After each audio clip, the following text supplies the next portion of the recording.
Esse é o Ancapso e nós vamos falar agora do massacre do 8 de janeiro. Olha só, o Ricardo Capelli chegou a cogitar um massacre no 8 de janeiro. Vamos entender o que disse aqui essa reportagem da Cristina Gremel, né?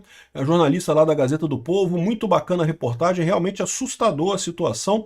E o pior, né, é como isso foi a justificativa para o Coronel Naime ser preso. Ele chegou a ser preso por um ano e tanto, né, logo no início do processo. Depois foi solto, né, tá em casa agora, mas respondendo ao processo.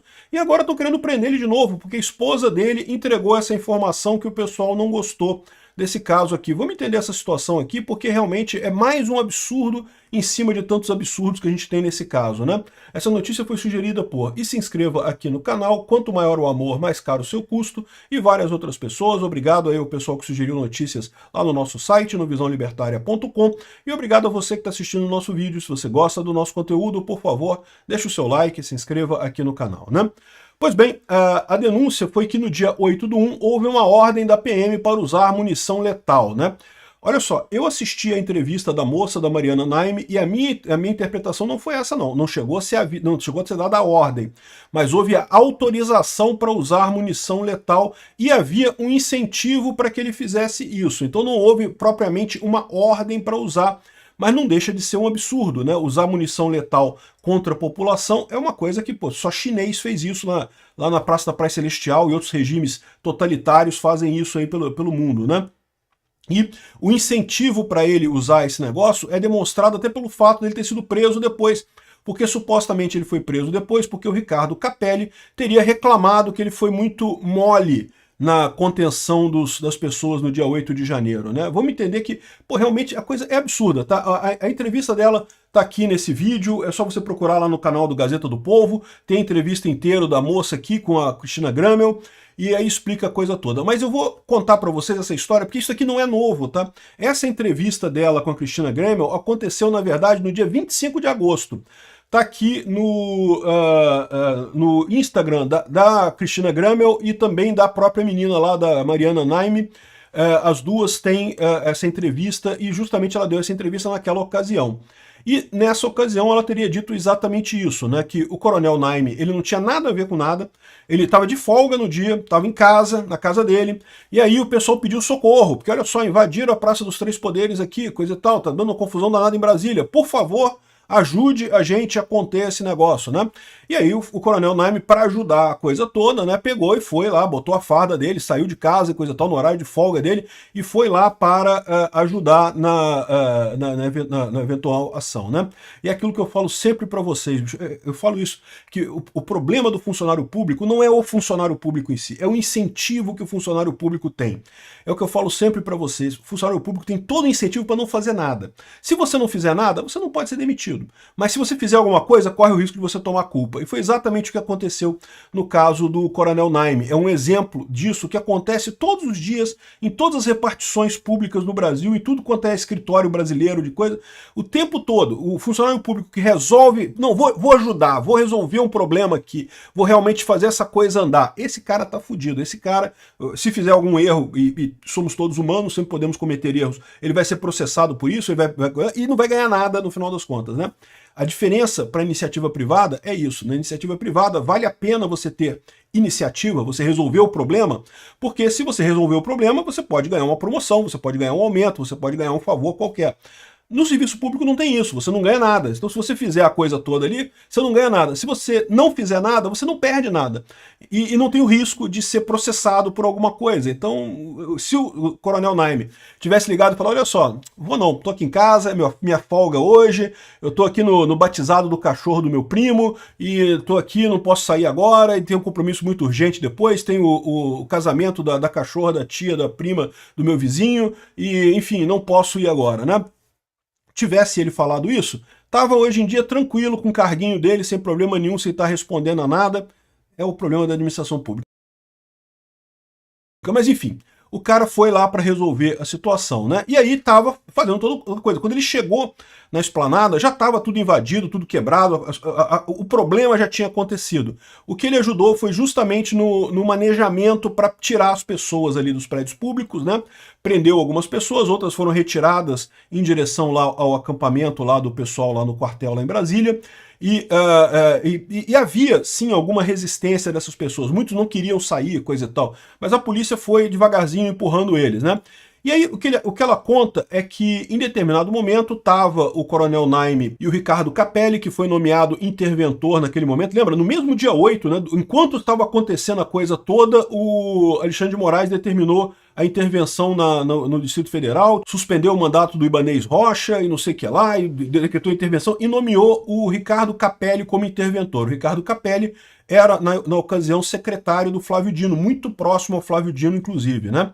Então ele já estava, no dia 8 mesmo, no final da coisa toda, o Ricardo Capelli já estava comandando tudo. E daí o Ricardo Capelli reclamou com o Coronel Naime que estava muito devagar, que as pessoas ainda estavam resistindo a sair, coisa e tal, e o Coronel Naime falou para ele, olha só, a gente não pode fazer nada, a munição não letal que a gente tinha já está quase acabando, a gente não pode ficar sem munição letal, não letal. Munição não letal é bala de borracha. Bala de borracha machuca. Se você receber um tiro de bala de borracha, você pode ficar machucado. Se atingir uma região sensível, como o olho e coisa e tal, pode cegar, pode dar problema, mas, assim, raramente vai te dar risco de vida, raramente vai matar alguém munição de borracha, né? Teoricamente é possível, mas é muito raro isso. Então, e mesmo isso, essa munição não letal, estava acabando. Então, qual que era a preocupação dele? O que ele falou? Não, eu tenho que ir devagar para ir afastando o pessoal para justamente evitar confronto mais sério. Se a gente começar a fazer confronto direto com esse povo, eles voltarem a atacar, a gente não vai ter munição não letal para responder com isso daqui. Ao que o Capelli tinha falado, você tem ordem para usar munição letal, pode atirar. Veja, ele não deu ordem para fazer isso, ele disse que ele deu autorização para fazer isso. Há uma diferença nessas duas coisas, né? Então, é importante ressaltar esse ponto. O Ricardo Capelli deu autorização. É um absurdo também, porque você autorizar a polícia a fazer um negócio desse é algo totalmente sem sentido, uma coisa que pode levar a uma tragédia. Não fosse o Coronel Naime uma pessoa centrada, uma pessoa pacífica, uma pessoa ordeira, uma pessoa que queria resolver o problema e não outra coisa, poderia ter resultado uma tragédia nisso daí, porque vocês sabem, a maior parte dos policiais são pessoas honestas, que querem resolver, mas tem sádico na polícia também, tá? Tem gente que tem traços de sadismo na polícia, infelizmente. E daí, fosse ele uma dessas pessoas, teria aproveitar, tô autorizado a usar munição não letal, pronto, fuzila todo mundo, manda todo mundo pra vala. Isso seria uma tragédia enorme, seria uma mancha ainda maior na coisa toda, né? Enfim, e parece que depois disso, o Ricardo Capelli várias vezes ficou reclamando, pô, mas tá muito devagar, tem que dar um jeito, vai lá. Ou seja, em momento algum ele mandou o cara dar tiro nas pessoas, mas ele autorizou o cara a dar tiro nas pessoas e ficou reclamando que ele não estava indo rápido o suficiente, que o pessoal estava demorando a sair, não sei o que lá. E o fato é que depois que todo mundo saiu e coisa e tal, o Coronel Naime, foi acusado de fazer parte da coisa porque teria feito corpo mole. Ou seja, estão acusando ele de não ter usado a arma letal, a munição letal para atirar nas pessoas. Olha o absurdo da coisa, né? Um troço sem sentido nenhum. Lembra, ele ficou preso, portanto, 1 ano e tanto, acho que, acusado de omissão nos ataques do 8 de janeiro. O coronel Jorge Eduardo Naime, da reserva da PF, da Polícia Militar do Distrito Federal, corre o risco de voltar a ser preso. Por quê? Ela fez essa entrevista no dia 25 de agosto. Aí no dia 26 de agosto, pediram a prisão dele de novo aqui, ó. Jorge Naime era chefe do Departamento de Operações da Polícia Militar do Distrito Federal, mas, de novo, estava de folga no dia, não tinha que estar trabalhando no dia. Ele ficou preso por 1 ano e 6 meses até ganhar liberdade em maio de 2024. Ao liberá-lo, Moraes determinou o uso de tornozeleira eletrônica, restrição de horários de circulação, proibição de uso de redes sociais, entre outras medidas cautelares, né? Então, mais uma vez aqui, ele veio com a ideia de calar o Coronel Naime, né? Cara, não pode falar nada na rede social. Quem falou foi a esposa dele. Mas aí o que acontece? Olha só, quem está reclamando isso é uma federação de policiais militares, aqui, ó, FENEP, Federação Nacional de Entidades de Praças Militares Estaduais, que pediu para o ministro do STF, Alexandre de Moraes, prender o coronel de novo por ele ter feito isso. Certamente essa federação é coisa de sindicalista, é o PT, né, tentando sacanear o cara, dizendo que ele usou, eles falam literalmente que ele usou o mesmo truque que o Bolsonaro, aqui ó, Eles falam aqui ó, que houve o mesmo truque do Bolsonaro aqui. A entidade pediu a aplicação do mesmo entendimento citado por Moraes na decisão que determinou a prisão domiciliar do Bolsonaro, quando o ministro barrou a instrumentalização de entrevistas. Ou seja, o cara, ele não deu entrevista a ele, mas a mulher dele deu entrevista.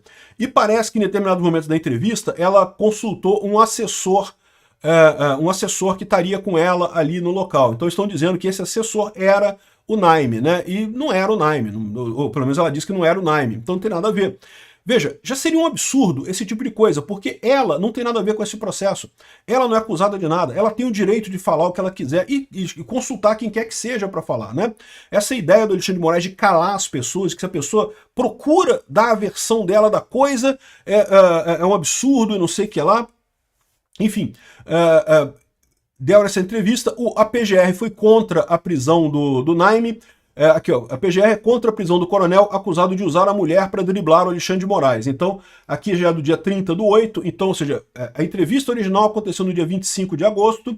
No dia 26, os sindicatos de policiais lá entraram com uma representação no STF, que eu nem sei se eles podem fazer isso, porque eu entendo que isso seria típico do PGR, né, da Procuradoria-Geral da República. Não faz sentido sindicatos pedirem prisão de pessoas, mas ultimamente aqui no Brasil virou festa, né? Qualquer esquerdista pede qualquer coisa para o STF. Eu não sei que gancho que esse pessoal tem lá no STF, que é o Lindbergh Farias, é o Randolfo Rodrigues, é sindicato, qualquer um pede as coisas lá no STF, o STF obedece, né? Então, pediram essa prisão dele. Por enquanto, o Moraes não se decidiu se prende o cara ou não. Agora, olha os dois absurdos dessa história, né? O absurdo número 1, a história que o cara está contando, porque realmente faz todo sentido, no final das contas, o Capelli ter ordenado esse tipo de coisa e o cara não quis usar munição letal, o que faz todo o sentido do mundo, no final das contas, né? Seria um absurdo, pior ainda, uma tragédia ainda pior. As pessoas do dia 8 de janeiro, ao invés de estarem presas e perseguidas pelo Alexandre de Moraes, estariam mortas, o que é pior ainda, né? Agora, no final das contas, ele foi pra cadeia exatamente por isso. O cara não era pra estar lá, não tinha responsabilidade de estar lá, foi lá pra ajudar e ajudou, e realmente resolveu o problema, né? Todo mundo sabe, tiraram as pessoas lá dos prédios, lá no dia 8 de janeiro, eles levaram o pessoal para o acampamento lá da coisa, e no dia seguinte prenderam todo mundo lá em Brasília, né? Então, ou seja, não tem nada de errado nessa conduta dele. Mas, aparentemente, o Ricardo Capelli ficou chateado porque ele estaria muito mole, estaria muito devagar, que era para atirar nas pessoas, para matar as pessoas. Isso que eu mostro para vocês, cara. Esse pessoal da esquerda, eles estão agindo com a bile, cara. Não é só o Alexandre de Moraes, não. Esse pessoal da esquerda todo tá com a bile, cara. Eles estão percebendo, eles têm uma raiva da direita, né, dos bolsonaristas, assim, porque, pô, caramba, né? E a troco de quê, pô? Não tem nada contra eles, pô. O negócio é esse, né? Eu nunca fui contra a esquerda, né? Eu acho que a esquerda tá errada. Eu acho que o Lula sim tá errado. O Lula tinha que ir pra cadeia. O Lula tem provas abundantes dele ter feito corrupção, né? Agora, esse pessoal tem um problema biliar mesmo, né, contra a direita, né? E esse é o conteúdo, ou seja, esse cara impediu um massacre no dia 8 de janeiro e foi preso por isso. Olha que coisa, realmente mais um dos vários absurdos nessa semana de julgamento agora. Obrigado por assistir o vídeo até o final. Além de curtir, compartilhar e se inscrever no canal, considere se tornar patrocinador com valores a partir de R$ 1,99. Clique no botão Seja Membro abaixo para saber as condições e vantagens de patrocinar o canal. Mais informações sobre o nosso projeto, visite nossos sites indicados na tela.